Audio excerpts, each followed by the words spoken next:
Thank you. Thank you, Allison. So, who is this incredibly accomplished and I think incredibly busy person who has taken some time to be here today?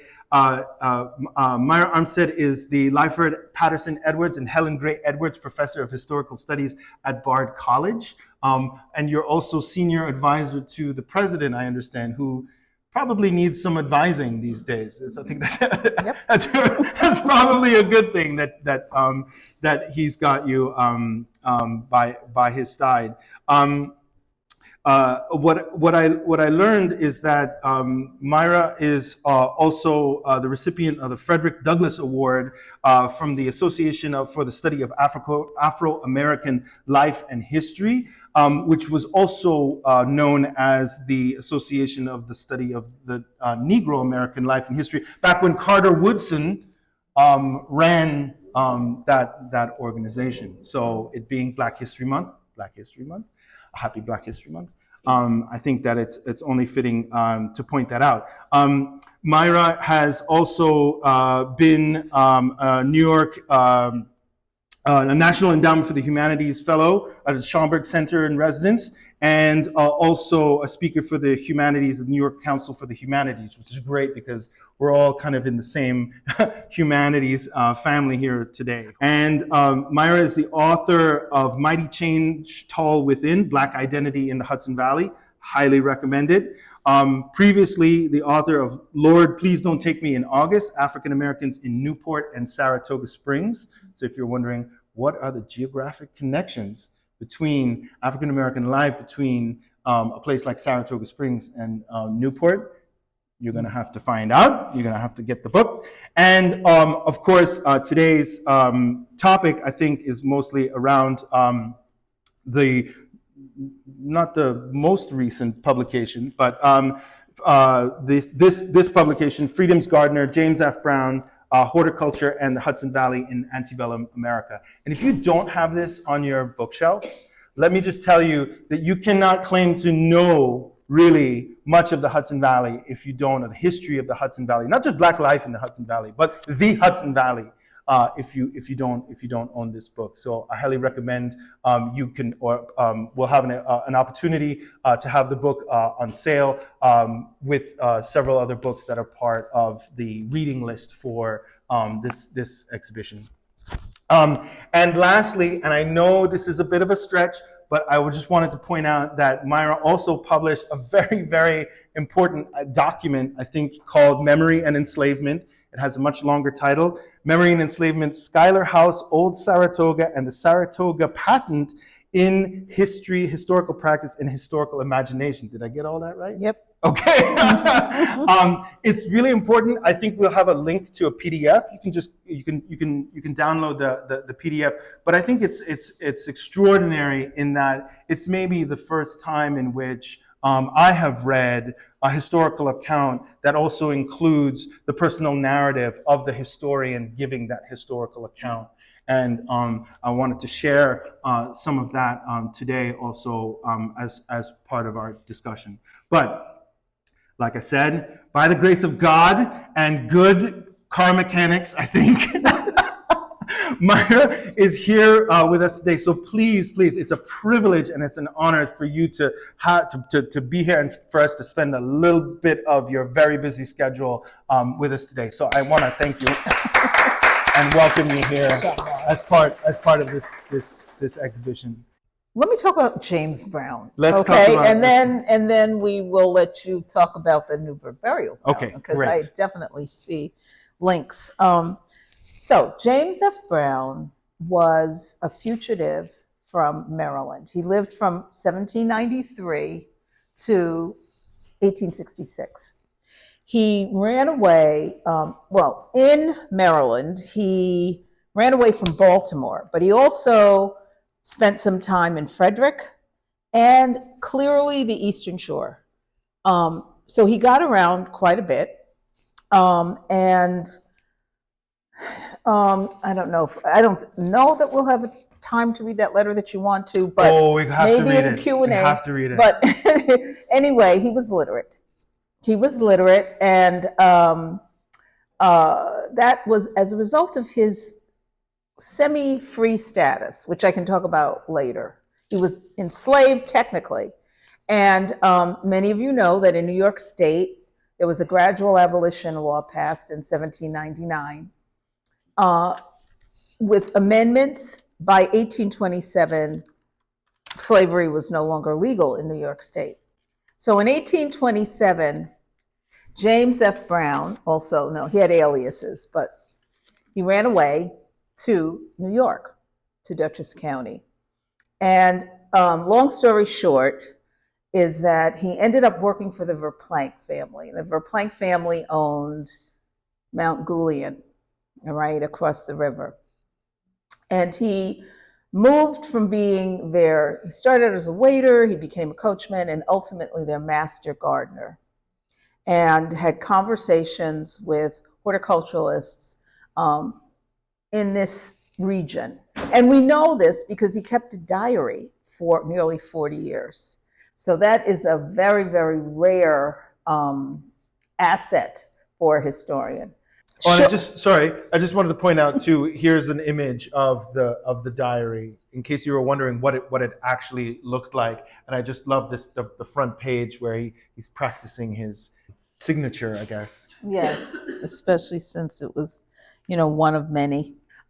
He was very friendly with Downing here, and in fact, he helped Downing establish his reputation as the premier gardener.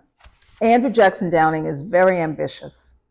He's very ambitious. He's a man in a hurry, and he makes ties very quickly, and he makes a huge reputation as a leading horticulturalist. He starts the Horticultural Society for the local area, and he starts horticultural magazines, and he's writing in New York City.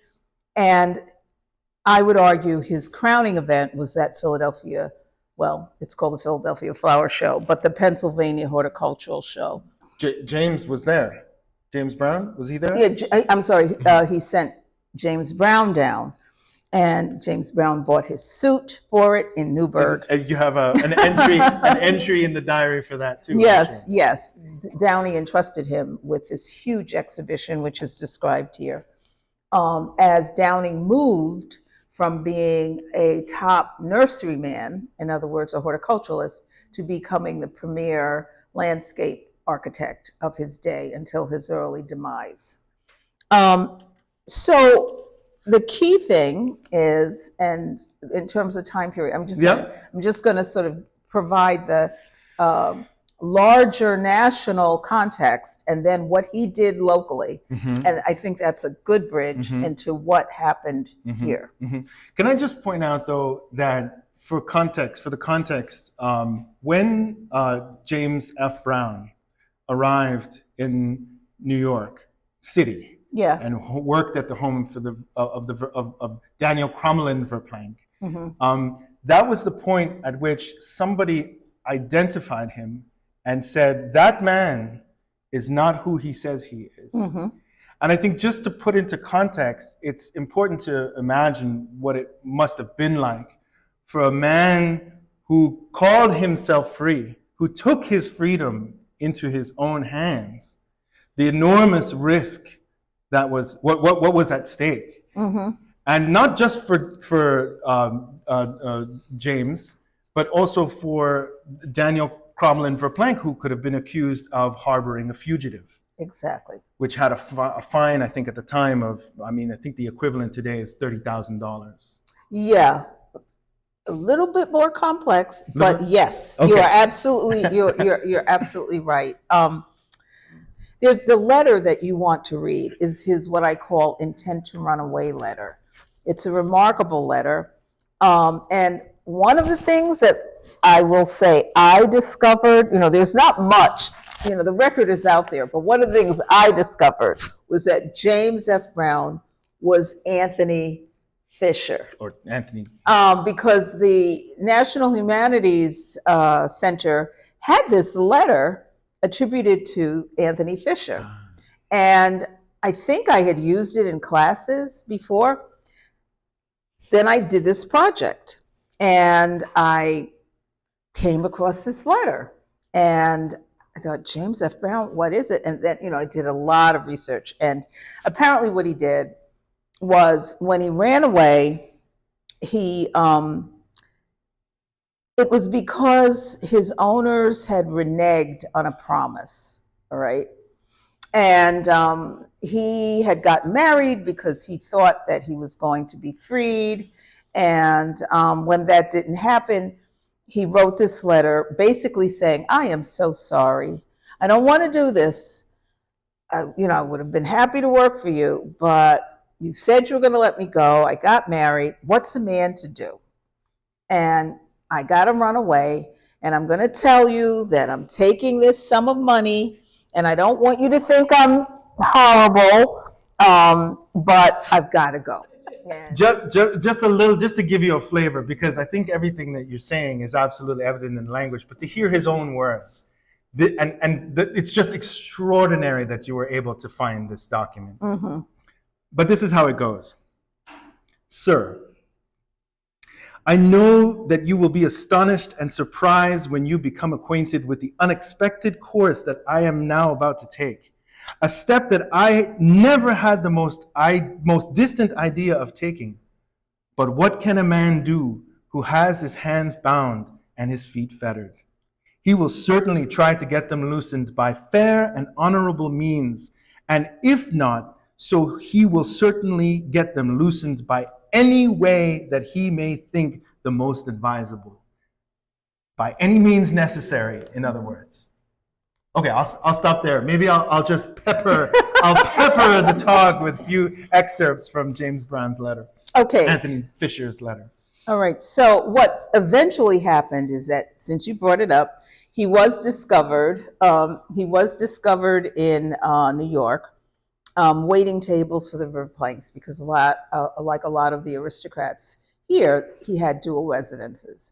He had his country house and then the city house. And he had the Verplanks had a visitor who recognized him and alerted his owner. And so we have in the New York Historical Society a series of letters that went back and forth between that owner and Daniel Cromlin Verplank, saying, you've got our guy, and we know him by this name. By this point in time, his owner wanted to be done with the business. In other words, she was willing to concede. And so... How much? It's about $300. It's considered a discount. I don't see where it's that much of a discount, but given slave prices. But and that's all that we have in terms of the smoking gun record. But in his diary, 3 years after that, there's this very cryptic line that says, heard from or wrote to Susan Williams, who was his owner in Baltimore.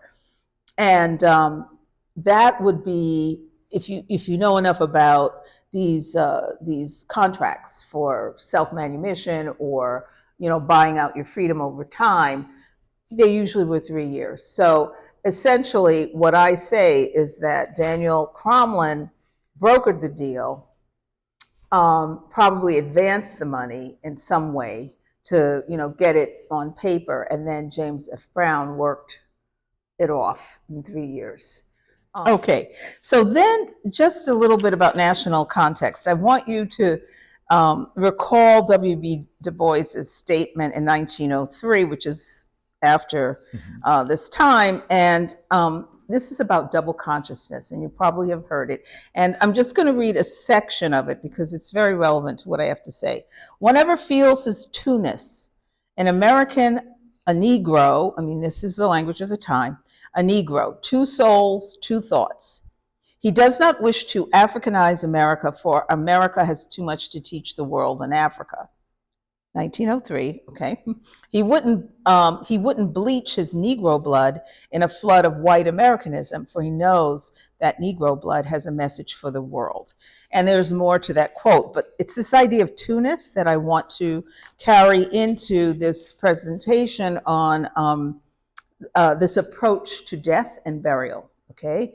So there are two ways in which you see larger national trends with regard to burial that were in effect in the 19th century, impacting James and also internal African American practices.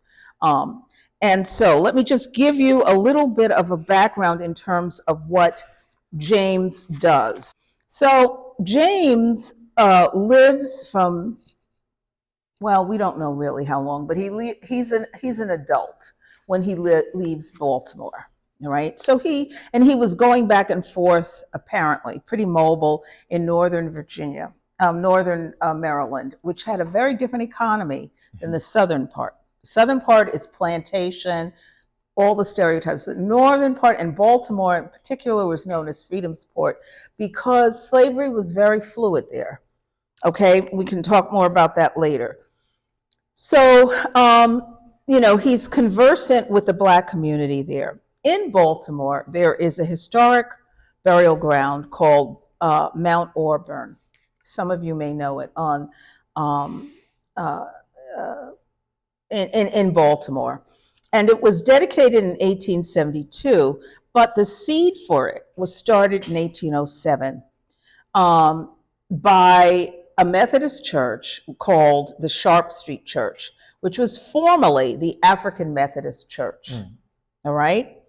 The African Methodist Church was a group of free Blacks, semi-free Blacks who pulled themselves together to, it was a benevolent society, it was a religious group, and it sponsored a burial ground.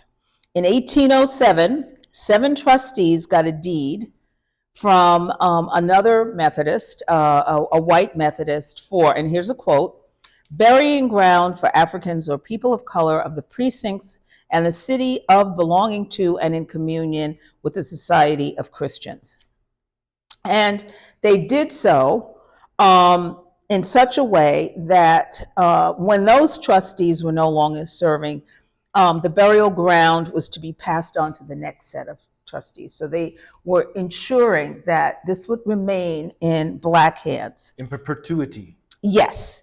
So what this did was, in essence, institutionalize the practice of protecting and normalizing Black funerals, which up to that date were not even recorded in Maryland. In 1701, there had been an act passed which legalized the omission of quote unquote Negroes and mulattoes from county burial registers. Prior to 1807, most Blacks were buried in the Potter's Field, okay, which was for 4 people to a lot, basically squeezing them in. And that was established in 1796. Black people understood that death was the bridge to freedom. So it was important for them to memorialize and to dignify this kind of self-actualized liberty. The other thing is that had they not done that in the traditional way in which slaves had been buried, slaves were vulnerable to body snatchers. I don't know if many of you know the book by, Ebony and Ivy. Ebony and Ivy. Oh, goodness, Craig Wilder, MIT professor. And it's about essentially how institutions of higher learning, Harvard, Yale, Columbia, all of them. King's College at the time. Yes, he checked out Bard, which was St. Stephen, but it just squeezed under. It was safe. Good. You can advise the president on that. Right. But how they participated in how they were complicit in supporting enslavement. One of the ways, there were many ways, but one of the ways was that biology was an evolving science, and you needed cadavers in order to experiment.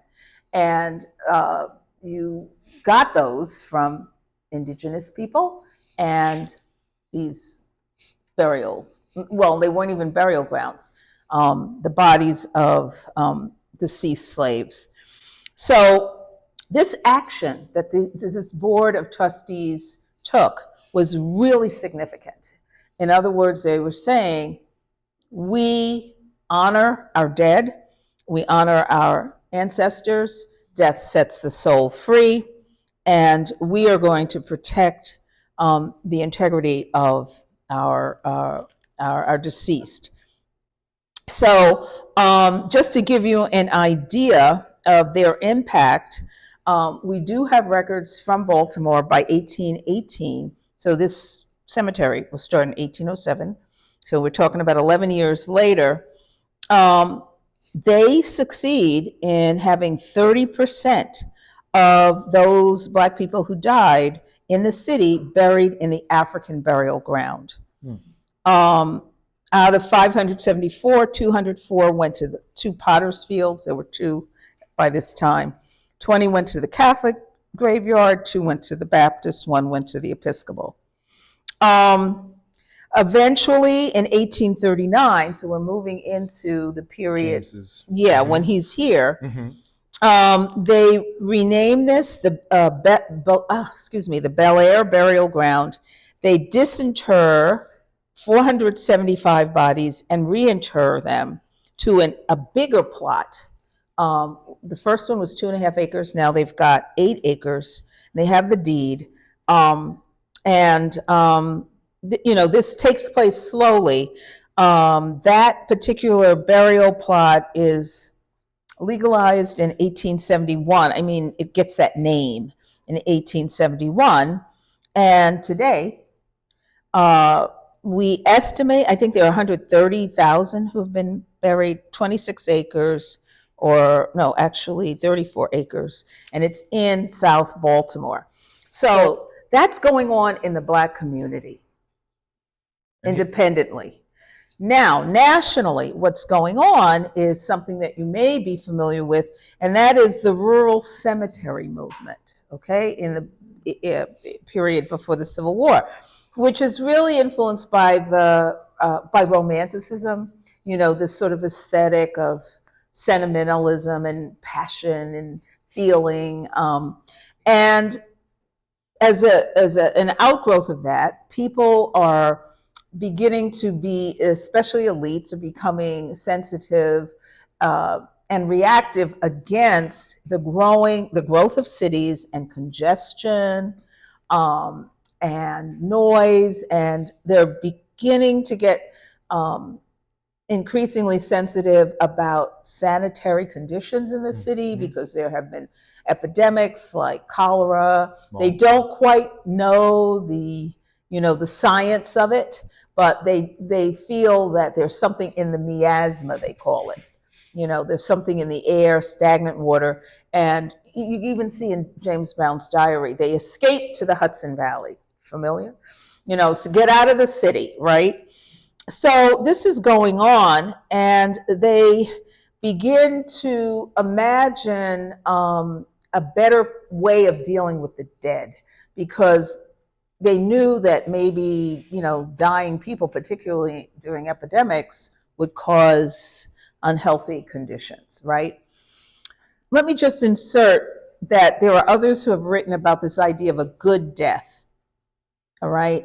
So imagine that what I described earlier in terms of the African American community is this idea of a good death, right? Which includes, a sacred burial, all right? And also nationally, there's this idea that emerges of a good death. And a lot of this for the nation as a whole is connected to the Second Great Awakening and evangelicalism as it was refracted then, as opposed to now, all right?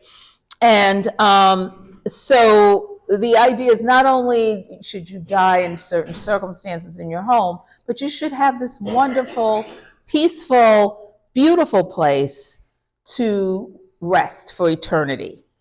So the bucolic beauty of a cemetery is contrasted with the city. So cemeteries are now being constructed almost as a counterbalance or an antidote to the congested, unhealthy conditions of the urban landscape. They're on the edge of the city. They're usually privately owned. They have trees. They have circular, paths. Greenwood Cemetery. Exactly. So the first one, I'm just naming some: 1831, Mount Auburn in Boston. Okay. 1836, Laurel Hill in Philadelphia. 1838, Brooklyn's Greenwood. 1838, Mount Hope. So this is before cities had fully developed park systems or botanical gardens. You go to these cemeteries, people would have picnics. It seems morbid to us, but you take a Sunday drive through the cemetery, to enjoy, the winding paths, and also statuary, soaring, angels, and just sort of, very romantic visions of heaven. Weeping willow trees, all of that kind of thing.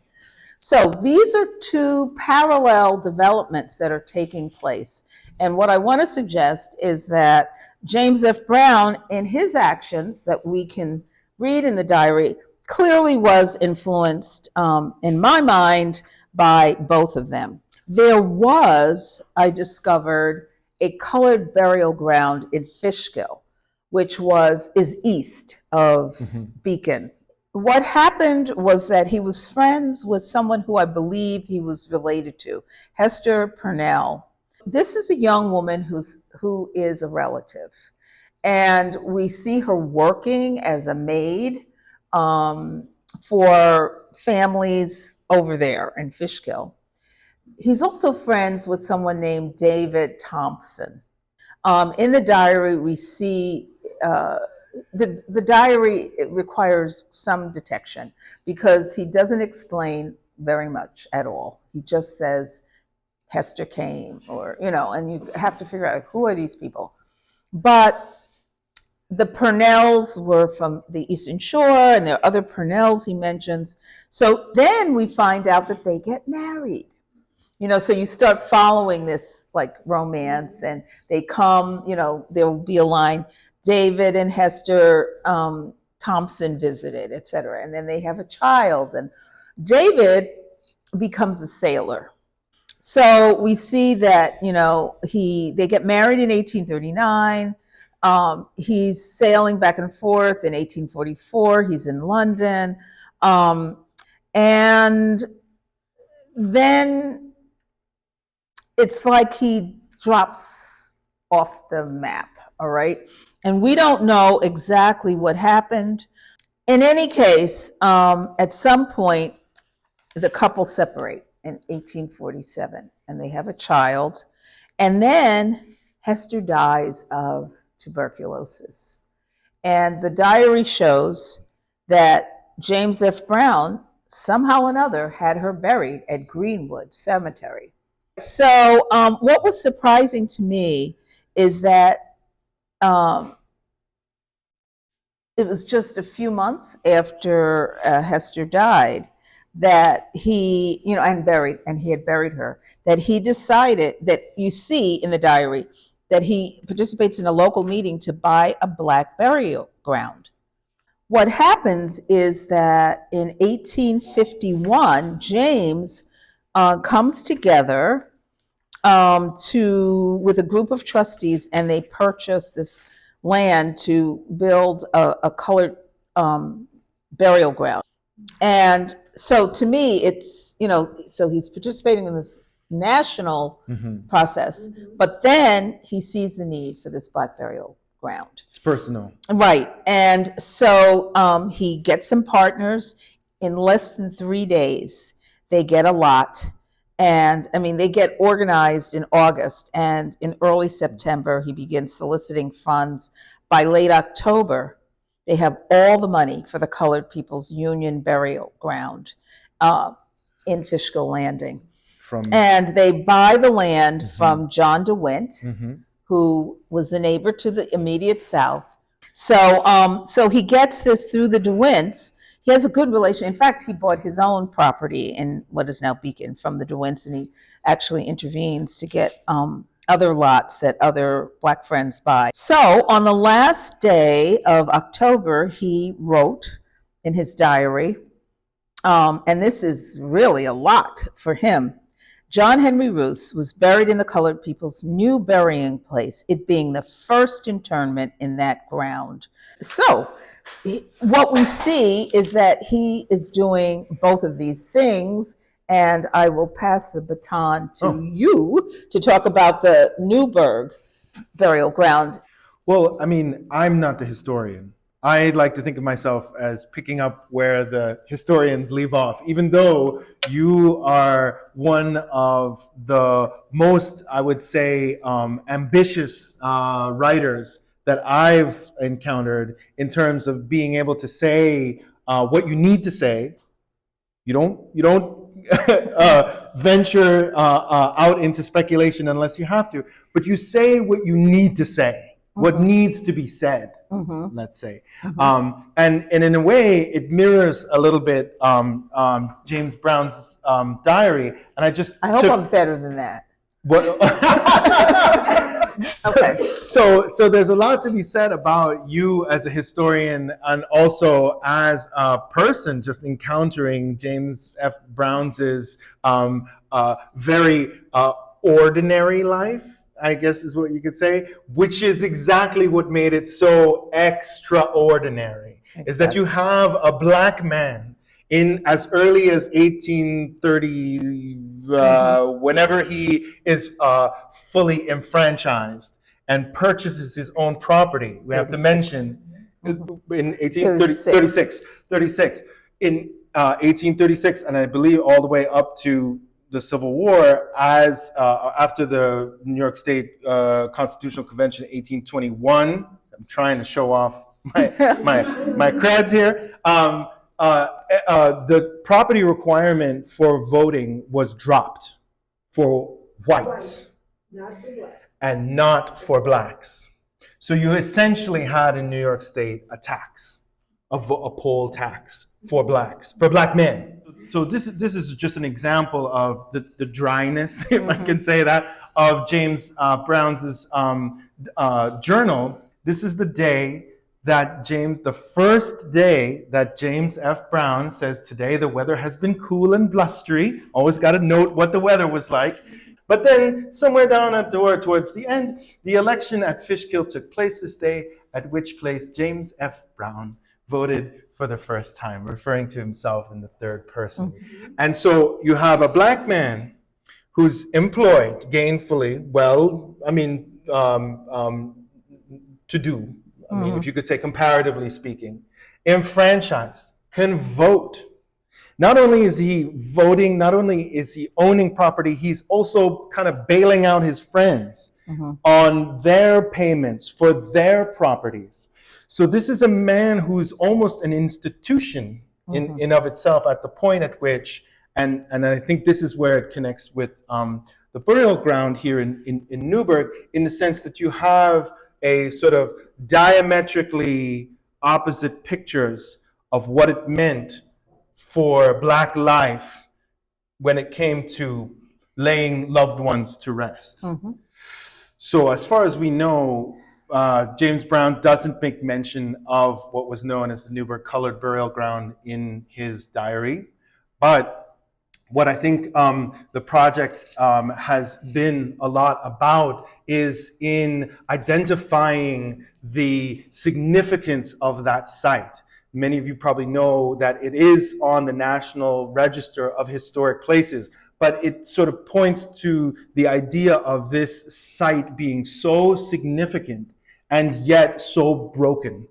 But when I say we are making history, with this project. It's not a boast. I'm not trying to make a claim that is not backed up, I think, by what I've learned from historians, at least from a historian's approach to what most modern historians call historical materialism. And so once we assembled and identified the site for the value that it has long held, the making of the history is in identifying what you need to know about the Newburgh Colored Burial Ground, which is what it was operated by the Newburgh Almshouse, also known as the poorhouse. Is that fair to say? And while everything in the historical record tells us that there is no way of knowing who those 115 burials could be attributed to, there's no way of associating one name with one burial. As an artist, I am very interested in inventing ways of knowing. And inventing ways sounds like fabulating. There's some critical historians like Saidiya Hartman might call it critically fabulating. But in this case, what the record tells us, what the historical record tells us, is that the Newburgh Almshouse did keep records. What the Almshouse record shows is the examination log. What the Newburgh's Almshouse Commissioner's logbook from 1853 to 1858 tells us is that there were quite a few people who came through, and quite a few of them came seeking alms, seeking relief to bury their wife, husband, child, brother, father, that if you had no other means of burying your loved ones, this is where you ended up. Does that sound correct? Okay, great. So is this the Potter's Field? This Potter's Field and Almshouse burial are the same. So what the historical narrative tells us, and also shout out to Professor Kenneth Nystrom at SUNY New Paltz, in whose office the 99 still to this day still remain, was able to identify the dates of the burial ground is estimated to have been used is between 1832 and 1867. Just parallels perfectly James Brown's presence here also in Fishkill Landing. But what we've learned from the commissioner's examination logbook is that there were folks who came through who are really worth noting, like Phoebe Colden. She presented herself, she had to be examined, and she said in 1853 she believed she was 104 years old. And if you notice that the first line in her description is that I prefer the term born, but says she was imported from Africa. So this is a woman whose first language was probably not English, and who had seen how many things in her 104 years. Among the 11 children that she had, it says, the oldest of which at the time was 80 years old. I mean, this is a biography that we now, I think as part of, or definitely should be part of the dominant historical narrative. We don't know if Phoebe Colden was buried in the Newburgh Colored Burial Ground, but at 104, and if we guess that the burial ground was sort of less in use or no longer in use by 1867, can we speculate? Can we guess? Can we make an approximation as to who someone like Phoebe would have buried her? Perhaps one of those 11 children. But just to give another example, and this is where I wanted to sort of highlight James F. Brown's also concern, not just for the remembrance of the dead, but also for those who may have fallen into what, again, Saidiya Hartman calls the precarity of Black life in the what's understood as the post-emancipation years in New York State. Although when slavery ended exactly, there is no definitive date, depending on when you were born. Had you the misfortune of being born July 3rd, 1827, and I'm relying on scholars also like David Gelman, who wrote a book called Emancipating New York, you could potentially still be indentured for 28 years if male, 25 female. The main point being, and this is David Gelman speaking, not me, that reparations in New York State were paid to enslavers and not to the enslaved, by decoupling the idea of ownership from what he calls entitlement to servitude. I'll just sort of leave it at that. But this is an example of that idea of entitlement. What's that? There is another aspect of that, because the law entitled them at when a child born to an enslaved woman, Yes. when that child reached the age of 1 year old, Yes. that child could be turned over to the poorhouse. Yes. And then that same owner could go back and essentially take that child back, and the state of New York would pay them for the care of that child until adulthood. So this perfect case in point, we have in the Newburgh Almshouse Commissioner's logbook a William King, who came by also in 1853. William King was examined, and at age 9, it was as the son of Maria King, who is also listed in the logbook as having been sick and with fever and the ague. So again, was Maria King buried in the Almshouse colored cemetery? We don't know, but if she died in the almshouse's care, it's very likely. But what we do know is that William King at age 9 had been in jail during the summer as a vagrant.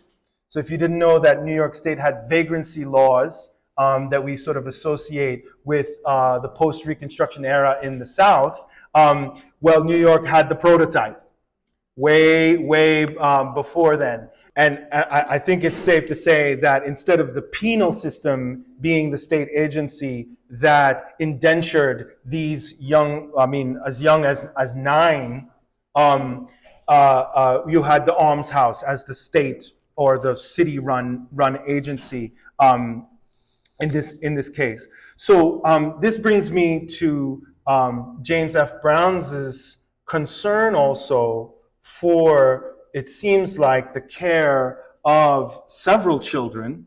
We mentioned William Henry Thompson.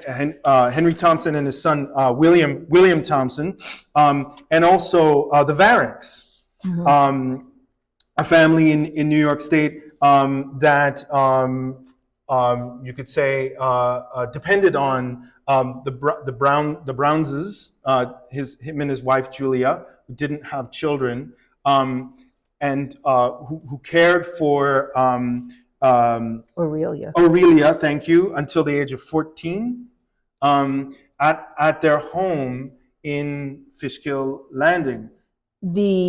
I don't want to say, let's just say the better off blacks took a stance of responsibility towards the rest of the black community. So that's what you basically see operative.